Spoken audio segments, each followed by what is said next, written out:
చేతనరథం ప్రేక్షకులకు స్వాగతం, నమస్కారం. రాష్ట్రంలో జరుగుతున్న పరిణామాలపై మనతో పాటు ఉన్నారు ప్రముఖ ఆర్థిక, సామాజిక, రాజకీయ విశ్లేషకులు కొత్త రవీంద్రబాబు గారు. వారిని అడిగి కొన్ని విషయాలు తెలుసుకునే ప్రయత్నం చేద్దాం. సార్ నమస్తే. నమస్తే. విడుదల రజని మాజీ మంత్రి, వైసీపీ పార్టీ నాయకురాలు, తను చేసిన అక్రమాలను కప్పిపుచ్చుకోవడానికి నిన్న ప్రెస్ మీట్ పెట్టి ఒక రకంగా ప్రభుత్వాన్ని బ్లాక్మెయిల్ చేస్తుంది, రాజకీయ నాయకులను బెదిరిస్తుంది. ఆమె వ్యవహారాలు మీరు ఎట్లా విశ్లేషిస్తారు సార్? రాజకీయాల్లో చదువుకున్న వాళ్ళు రావాలి అని ఆశిస్తారు ఎవరైనా కూడా. సో విడుదల రజని చిలకలూరుపేటకి అప్పట్లో ఎమ్మెల్యేగా పనిచేసింది. అదృష్టం కాలం కలిసి వచ్చి second term YS Jagan Reddy గారి ప్రభుత్వంలో వైద్య శాఖ మంత్రిగా పనిచేసింది.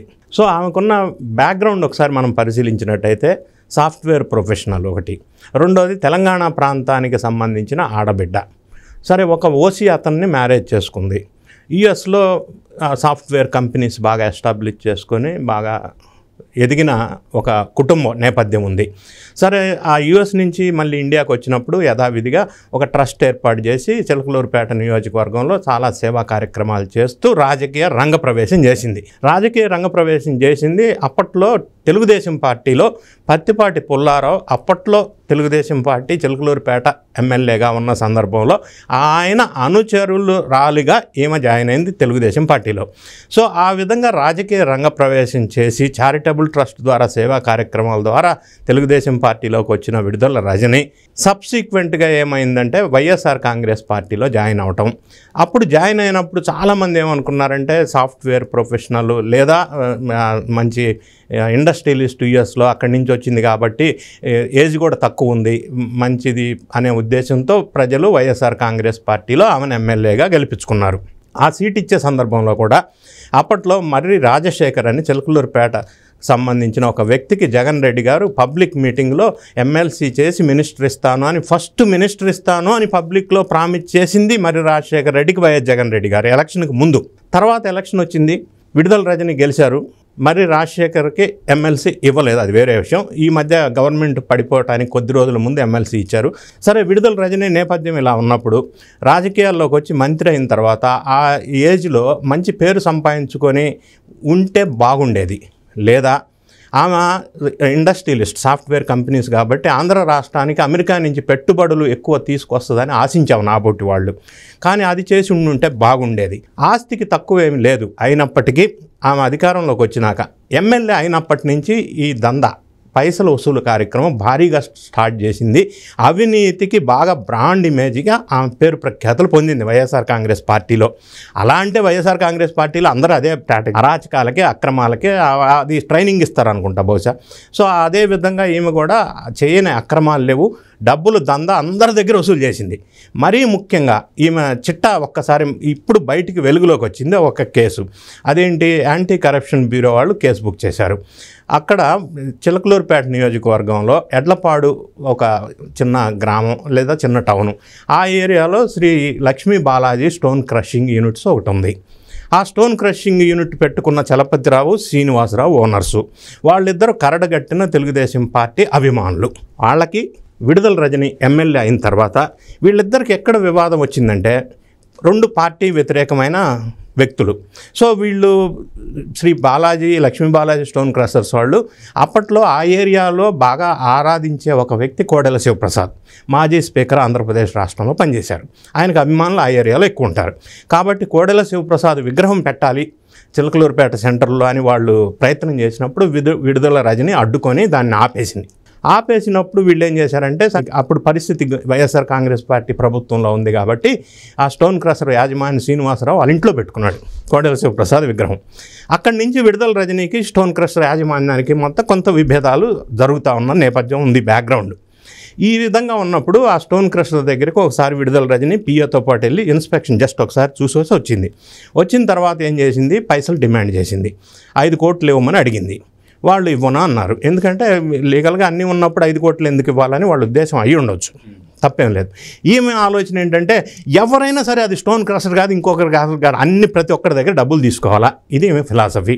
ఎమ్మెల్యేగా ఉన్నప్పుడే, మినిస్టర్ కాలా అప్పుడు.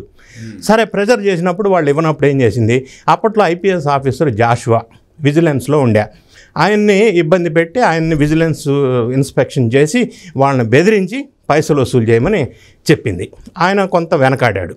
అప్పుడు ఏం చేశారు, మాధవరెడ్డి అని సాక్షి విలేకరుని పట్టుకొని విడుదల రజని ఎమ్మెల్యేగా ఉన్నప్పుడు బాలినేని శ్రీనివాసరెడ్డి దగ్గరికి వెళ్ళి, ఆయన అప్పట్లో మినిస్టర్ ఉండే, ఆయనతో ప్రెజర్ పెట్టి ఫోర్స్ పెట్టి జాషువాని ఒత్తిడి చేసి విజిలెన్స్ ఇన్స్పెక్షన్ చేసి వాళ్ళని బెదిరించమని చెప్పింది. ఆ ప్రకారంగా జాషువా ఇన్స్పెక్షన్కి వెళ్ళటానికి ముందు ఆయన ఏం చేశాడు, మైన్స్ అండ్ జియాలజీ వాళ్ళకి వెళ్ళి ఇన్స్పెక్షన్ చేయమన్నాడు. మైన్స్ అండ్ జియాలజీ వాళ్ళు ఏం చేశారు, వేరే థర్డ్ పార్టీ వాళ్ళకు ఒకరికి ఇచ్చేసి ఇన్స్పెక్షన్ చేసి రమ్మన్నారు. వాళ్ళు ఒక రిపోర్ట్ ఇచ్చారు. ఆ రిపోర్ట్లో వాళ్ళు ఏం చెప్పారంటే 10 crores పెనాల్టీ వేయొచ్చు, సో డీవియేషన్స్ అని ఒక రిపోర్ట్ ఇచ్చారు. ఆ రిపోర్ట్ జాషువా దగ్గరికి వచ్చిన తర్వాత జాషువా ఇది అంటే సహజ సిద్ధంగా లేదు రిపోర్టు, ఇది కొంత అబ్నార్మాలిటీ ఉంది, వాస్తవానికి దూరంగా ఉంది, పొలిటికల్లీ మోటివేటెడ్గా తయారు చేసిన రిపోర్ట్ లాగా ఉంది అని ఆయన అభిప్రాయపడ్డాడు. ఈ విషయాలన్నీ నేను చెప్పట్లా, మొన్న జాషువా ఏదైతే ఏసీబీకి ఎక్స్ప్లెనేషన్ ఇచ్చాడో అందులో ఆయన ప్రస్తావించిన అంశాలను మాత్రమే నేను చెప్తున్నాను. ఇంట్రాగేషన్లో ఆయన రిప్లై ఇచ్చాడు ఏసీబీకి. ఆ రిప్లైలో ఆయన ప్రస్తావించాడు, పొలిటికల్ మోటివ్ లాగా ఉంది, 10.5 crores అది ఫైన్ ఏదైతే ఉందో అది కరెక్ట్ కాదని ఈయన అభిప్రాయపడ్డాడు జాషువా. సరే, ఆయన మీద ప్రెషర్ పెట్టడం వల్ల ఆయన మళ్ళీ స్టోన్ క్రషర్ వాళ్ళ దగ్గరికి వెళ్ళి, మీరు ఇది సెటిల్ కావాలంటే మేడం గారిని కలవండి అని చెప్పడం, ఫోర్స్ చేయడం జరిగింది.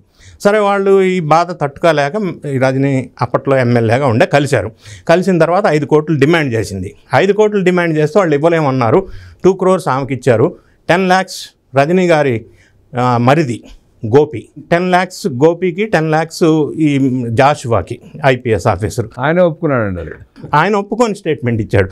2.20 crores ఆ స్టోన్ క్రషర్ వాళ్ళు వీళ్ళకి లంచాలు ఇచ్చారు అనేది ఇప్పుడు తేట తెల్లంగా ప్రూవ్ అయింది. టెక్నికల్ ఎవిడెన్సెస్ అన్నీ ప్రూవ్ అవటం వల్ల ఏసీబీ వాళ్ళు ఏం చేశారంటే అవినీతి నిరోధక చట్టం సెక్షన్ 7 and 7A, తర్వాత ఐపీసీ సెక్షన్ 384 and 120B కింద కేసులు బుక్ చేశారు. అంటే టెక్నికల్ ఎవిడెన్స్ అంతా ఎస్టాబ్లిష్ చేసుకొని అన్నీ కరెక్ట్గా చూసుకున్న తర్వాత ఒక కేసు బుక్ చేశారు. కేసు బుక్ చేసిన తర్వాత ఈమె ఏం చేసింది, ప్రెస్ మీట్ పెట్టింది. ప్రెస్ మీట్ పెట్టి లావు శ్రీకృష్ణదేవరాయలు నన్ను కావాలని ఇందులో ఇరికించాడు, గతంలో ఆయన మీద నా ఫోన్ కాల్స్ కూడా ట్యాపింగ్ చేశారు, ఇవన్నీ ఏదో ప్రస్తావన చేసింది. ఒక విషయం మనం ఆలోచిస్తే, లావు శ్రీకృష్ణదేవరాయలు అప్పట్లో నర్సాపేట ఎంపీగా ఉన్నప్పుడు, చిలకలూరుపేట ఎమ్మెల్యేగా రజనీ ఉన్నప్పుడు ఆయన్ని తిరగనివ్వకుండా అడ్డుకున్న సందర్భం మనం చూసాం. వాళ్ళిద్దరికి అప్పటి నుంచే కొంత వైరం ఉందన్నమాట వాస్తవం, ఇద్దరు వైసీపీలో ఉన్నప్పటికీ. సో ఆ విధమైన నేపథ్యంలో సబ్సిక్వెంట్గా లావు శ్రీకృష్ణదేవరాయలు ప్రెస్ మీట్ పెట్టి ఏం పెట్టాడు, నేను ఫోన్ ట్యాపింగ్ ఆమెకు చేయాల్సిన అవసరం లేదు, మా ఇంట్లో కూడా లేడీస్ ఉన్నారు, నాకేం అవసరం ఆమె ఫోన్ ట్యాపింగ్ వినాల్సిన అవసరం అన్నాడు. రెండోది ఏమేం చెప్పింది, అప్పట్లో ఈ విషయాన్ని ఇద్దరు వైసీపీ పార్టీలో ఉన్నారు కదా, జగన్ రెడ్డి గారి దగ్గరికి తీసుకెళ్తే జగన్ రెడ్డి గారు సంజాయించి పంపించారంట. ఇప్పుడైనా ఎన్డీఏ గవర్నమెంట్ మీద కింద ఉంది కాబట్టి రజనీ మరి అక్కడ జగన్ రెడ్డి గారు సంజాయించి పంపిస్తారు, నా ఆడపడుచులు, నా ఎస్సీలు, నా బీసీలు అని అంటాడు కదా, మరి సంజాయించి ఎందుకు పంపించాలా, కేసు బుక్ చేసి ఉండే. ఇప్పుడైనా రజనీ కంప్లైంట్ ఇస్తే దాని మీద ఏమైనా కేసు బుక్ చేస్తారు. రెండో అలిగేషన్ ఏం చెప్పింది, లావు శ్రీకృష్ణదేవరాయలు ఇందులో గుంజవలసిన అవసరం ఏంటి, అసలు ఈ కేసుకి ఆయనకి సంబంధం ఏంటి, ఆయన విజ్ఞాన సంస్థల అధిపతి. సో వైజాగ్లో ఆ స్థలాలన్నీ కూడా ఈయనకి సెటిల్మెంట్ చేశారు జగన్ హెల్ప్ తీసుకొని వైఎస్ఆర్ కాంగ్రెస్ ప్రభుత్వంలో అని ఒక ఎలిగేషన్ చేసింది.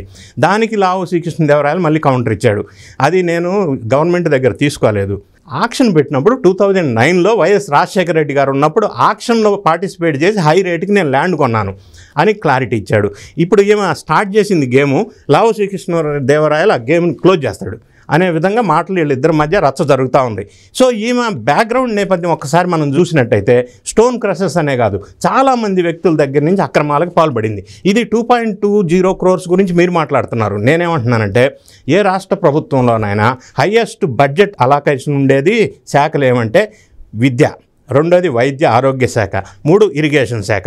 వీటికి అన్నిటికంటే ఎక్కువ నిధులు అలాట్మెంట్ ఉంటాయి బడ్జెట్లో ఏ రాష్ట్రానికైనా. సో వైద్య ఆరోగ్య శాఖ మంత్రిగా ఉన్నప్పుడు ఈమె అవినీతి 1000 కోట్లు ఉంది, అది వదిలేసి మీరు 2.20 crores గురించి మాట్లాడుతున్నారు. ఫర్ ఎగ్జాంపుల్ 104, 108 వెహికల్స్ పర్చేజ్ చేశారు భారీ ఎత్తున, అందులో కొన్ని 1000 కోట్ల అక్రమాలు జరిగినాయి. అది ఈమె వైద్య మంత్రిగా ఉన్నప్పుడు. మరి ఈమెకి సంబంధం లేదా, ఓన్లీ జగనన్నకే సంబంధమా? రెండోది వైద్య ఆరోగ్య శాఖలో ఉన్నప్పుడు డిఎంహెచ్ఓ ద్వారా అన్ని హాస్పిటల్స్కి మందులు కొనుగోలు జరుగుతాయి. పర్ ఇయర్ 15,000 కోట్ల రూపాయలు. మరి 5 సంవత్సరాలు ఎన్ని వేల కోట్లు, 80,000 కోట్ల రూపాయలు. ఆ మందుల కొనుగోలులో పెద్ద భారీ అవకతవకలు, అక్రమాలు జరిగినాయి అనేది ఇప్పుడు బయటకు వస్తున్న అంశం.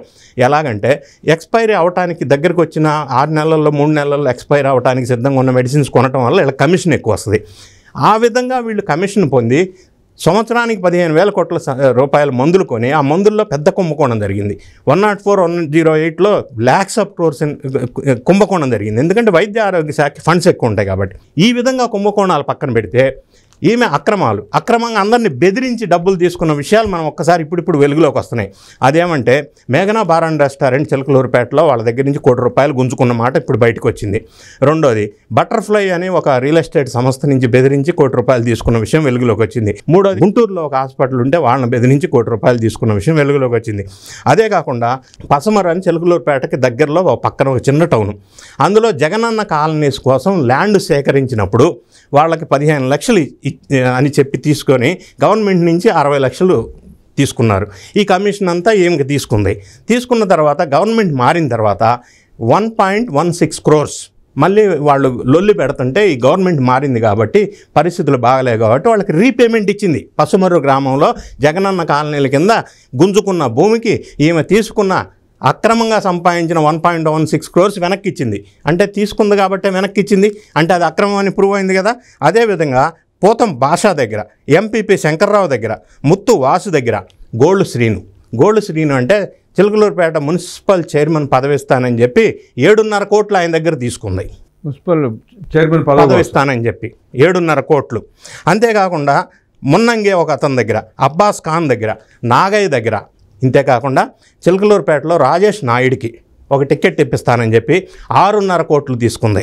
ఈ విధంగా ఈ చిట్టా పెద్దగా ఉంది. నేను ఓన్లీ కొన్ని మాత్రమే ఇప్పుడు మీడియా ద్వారా ఈ కేసు వచ్చింది కాబట్టి వాళ్ళు బయటకు వచ్చి ప్రెస్ మీడియాలో చెప్తున్నారు కాబట్టి ఆ లిమిటెడ్ పీపుల్ మాత్రమే మన దృష్టికి వచ్చింది. వీళ్ళందరి దగ్గర ఇంకొక పెట్టుకున్న నిబంధన ఏంటంటే ఎవరి దగ్గరైనా ₹1 తక్కువ తీసుకోదు, మినిమం 1 crore ఉండాల్సిందే. సో ఇంత పెద్ద లిస్టు ఈమె దగ్గర ఉన్నప్పుడు, ఇన్ని కోట్లు ఈమె అక్రమంగా సంపాదించినప్పుడు అది ఎవరు అండ చూసుకొని సంపాదించింది ఒకటి.